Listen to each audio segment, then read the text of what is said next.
UP विधानसभा चुनाव 2027 को लेकर सभी राजनीतिक पार्टियां अपनी अपनी तैयारियों में अभी से जुट गई हैं। इसके साथ ही राजनीतिक दलों के बीच बयानबाजी तेज होती दिखाई दे रही है, जिसकी वजह से यूपी का राजनीतिक माहौल पूरी तरह गर्म होता नजर आ रहा है।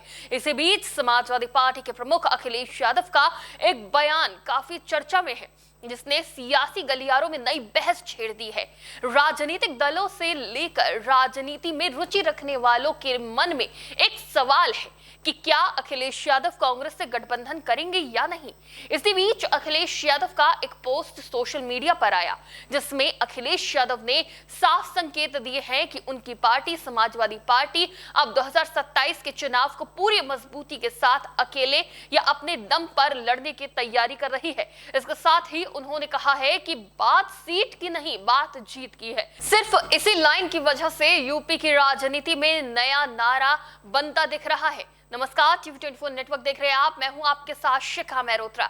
समाजवादी पार्टी प्रमुख अखिलेश यादव ने आगामी चुनाव को ध्यान में रखते हुए गठबंधन और सीट बंटवारे को लेकर एक बेहद महत्वपूर्ण और रणनीतिक बयान दिया है। उन्होंने साफ शब्दों में कहा है कि भविष्य के चुनावों में सहयोगियों के साथ सीट शेयरिंग की बातचीत सीटों की सौदेबाजी पर नहीं, बल्कि जीतने के फॉर्मूले पर आधारित होगी। अखिलेश यादव का कहना है कि समाजवादी पार्टी ने प्रदेश की सभी 403 विधानसभा सीटों पर अपना संगठन मजबूत कर लिया है। बूथ स्तर तक कार्यकर्ताओं को सक्रिय किया जा चुका है और पार्टी का पूरा फोकस जमीनी स्तर पर चुनाव जीतने की रणनीति पर है।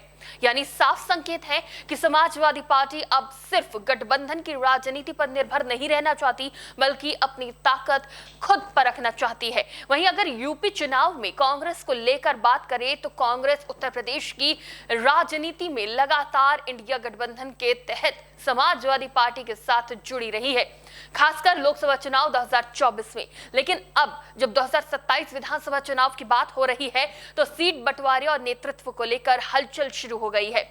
अखिलेश यादव का जो बयान सामने आया है वो कहीं ना कहीं कांग्रेस को यह संदेश देता है कि सपा को कमजोर समझने की गलती ना की जाए। यानी अगर गठबंधन होता है तो वो बराबरी और जीत की गारंटी के आधार पर होगा, ना कि सिर्फ सीटों के बंटवारे के दबाव में। अब एक और बड़ा पहलू है जिसने यूपी की राजनीति में हलचल मचा दी है। अखिलेश यादव ने पीडीएफ फॉर्मूला यानी पिछड़ा दलित अल्पसंख्यक की राजनीति को फिर से मजबूती से सामने रखा है। उनका दावा है कि ये कोई केवल चुनावी रणनीति नहीं है, बल्कि एक सामाजिक आंदोलन है जिसमें देश की लगभग 95% आबादी की भागीदारी है। उनका कहना है कि ये नई आजादी का आंदोलन है जिसका मकसद संविधान की रक्षा, आरक्षण की सुरक्षा और सामाजिक न्याय को मजबूत करना है। यह संदेश सीधे तौर पर उत्तर प्रदेश की सामाजिक राजनीति को साधने की कोशिश है, जहां जातीय समीकरण चुनाव का सबसे बड़ा आधार बनते हैं। अब अगर हम 2024 लोकसभा चुनाव की बात करें तो समाजवादी पार्टी ने पीडीएफ फॉर्मूले के दम पर अच्छा प्रदर्शन किया था और 37 सीटें जीतकर सबको चौंका दिया था। यह सफलता सपा के लिए एक बड़ा आत्मविश्वास बन गई है और अब वही रणनीति 2027 विधानसभा चुनाव में और बड़े स्तर पर लागू करने की तैयारी है। इसी बीच कांग्रेस के कुछ नेताओं और बसपा नेतृत्व के बीच हाल की राजनीतिक हलचलों ने भी इस माहौल को और जटिल बना दिया है। बसपा प्रमुख मायावती के आवास पर कांग्रेस के कुछ नेताओं की मुलाकात की कोशिश को लेकर भी चर्चाएं तेज हुई हैं। हालांकि ये घटनाक्रम सीधा सपा से नहीं जुड़ा है, लेकिन इसका असर गठबंधन की राजनीति पर जरूर पड़ता है। वहीं अखिलेश यादव के बयान को गठबंधन से दूरी का संकेत माना जा रहा है। फिलहाल ये पूरी तरह दूरी के संकेत नहीं है, लेकिन ये जरूर है कि सपा अब अपनी शर्तों पर गठबंधन करना चाहती है। यानी अब कमजोर साथी की भूमिका नहीं, बल्कि मुख्य खिलाड़ी की भूमिका में समाजवादी पार्टी खुद को स्थापित करना चाहती है। अखिलेश यादव का कहना है कि समाजवादी पार्टी 403 सीटों पर चुनाव लड़ने के लिए तैयार है, चाहे गठबंधन हो या अकेले चुनाव लड़ना पड़े। आपको बता दें कि यूपी की राजनीति में आने वाले समय में कुछ तस्वीरें अलग नजर आ सकती हैं।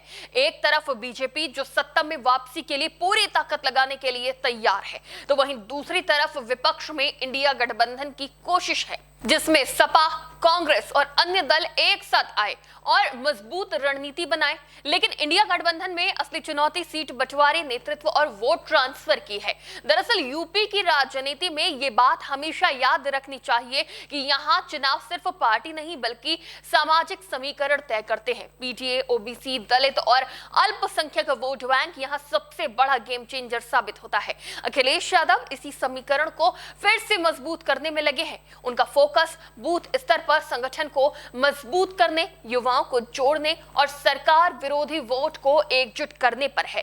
कांग्रेस के लिए चुनौती यह है कि वो यूपी में अपनी खोई हुई जमीन वापस कैसे पाए और सपा के साथ तालमेल कैसे बनाए रखे। और अगर तालमेल नहीं बनता तो मुकाबला और भी बिगड़ सकता है। फिलहाल अखिलेश यादव का ये बयान सिर्फ एक राजनीतिक टिप्पणी नहीं है बल्कि आने वाले चुनाव की पूरी दिशा तय करने वाला संकेत माना जा रहा है। अब देखना यह होगा कि क्या कांग्रेस और समाजवादी पार्टी एक साथ मजबूत गठबंधन बनाकर उतरते हैं या फिर कांग्रेस और सपा की अलग अलग राह होगी। अखिलेश यादव के इस बयान पर आपकी क्या राय है, हमें कमेंट बॉक्स में जरूर बताएं। फिलहाल के लिए देखते रहिए TV24 नेटवर्क।